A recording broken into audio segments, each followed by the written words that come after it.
What's up, guys? FrugalBC coming at you with their latest Algorand DeFi experiment and HBAR. We got that included as well.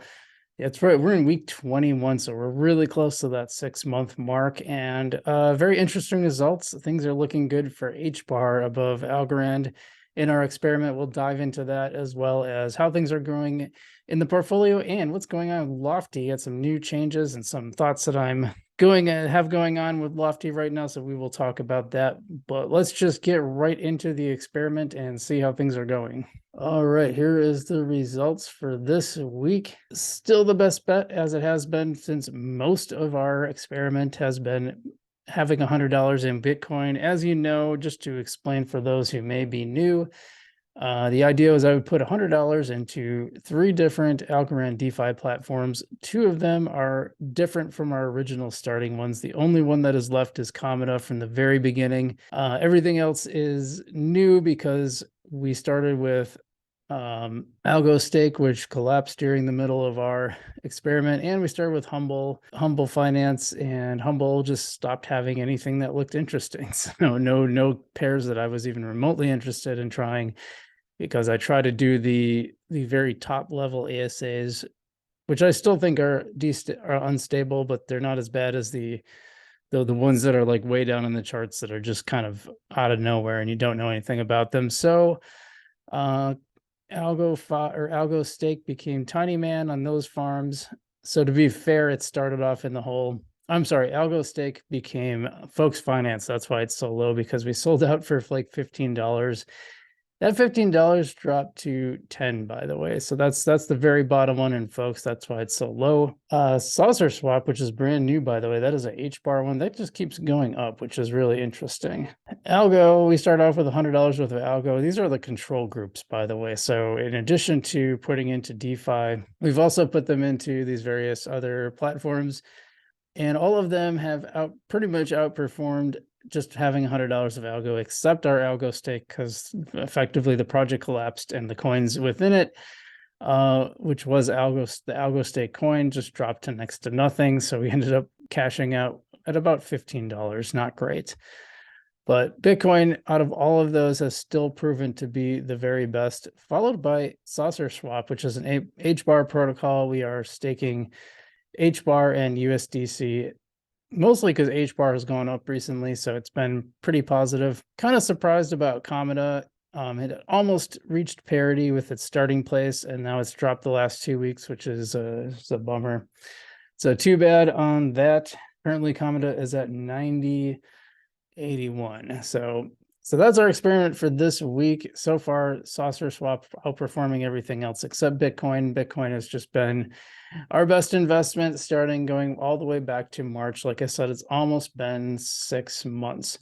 Now, the other one I want to talk to you about is Lofty, because I made some changes this week. So let's take a look at that. So if you guys were keeping track, and I don't know if you were or not, you might notice that my property value is much higher. That is because I've purchased 4 new tokens, including 2, let me just scroll down here, 2 more tokens of the McDonald's property.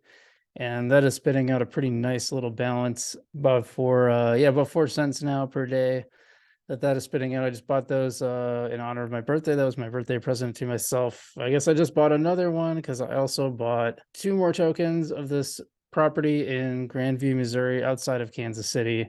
It is a 8-unit property, so I'm hoping that with 8 units, they won't all be empty, and so it'll always be spitting out some kind of rental yield. So right now, that puts our totals with Lofty at 13 properties not paying still, but now it's up to almost 9 cents, which is, you can see that was 1 day's, and I just bought this one today, so I don't know what it'll pop up at, if that's going to start paying rent tomorrow. My daily total will probably be greater next week. So I'm kind of going back into Lofty, and the reason I'm actually, the process was pretty smooth.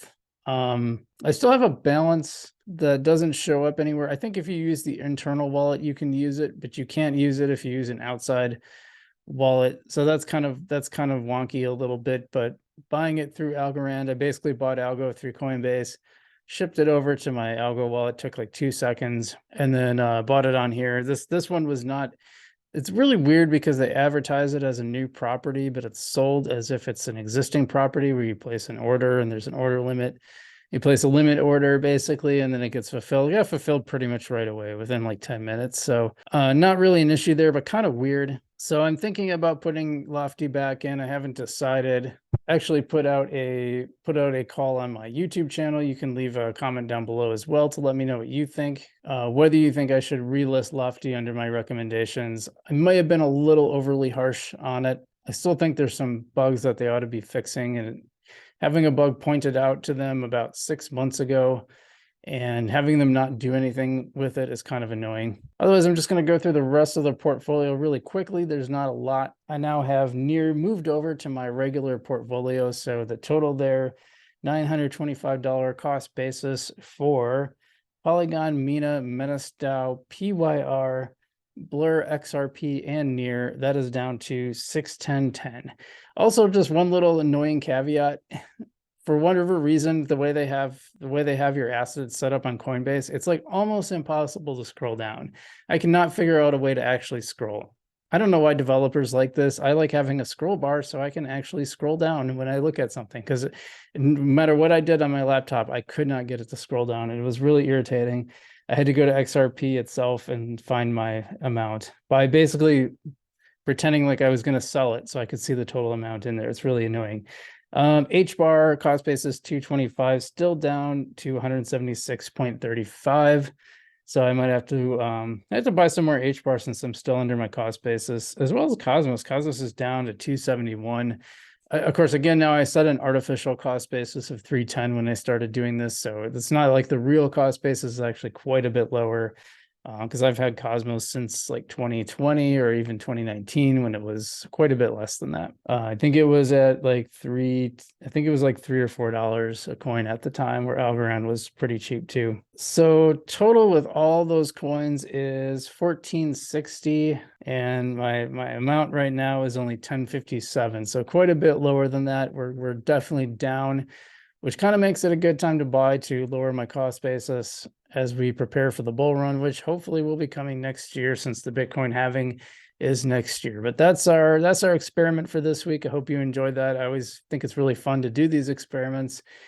We're only a few weeks away from like 6 months in this experiment, which I think is really cool. So thanks for sticking around. Feel free to see the rest of our experiments in the playlist. They should be all there. The early ones were on NifGen exclusively, which didn't really work out for anybody, which is unfortunate. But so not all of them are on there, but all the ones that have been posted to YouTube are in the playlist. So check that out. And otherwise, stay safe out there, and we'll see you in the future.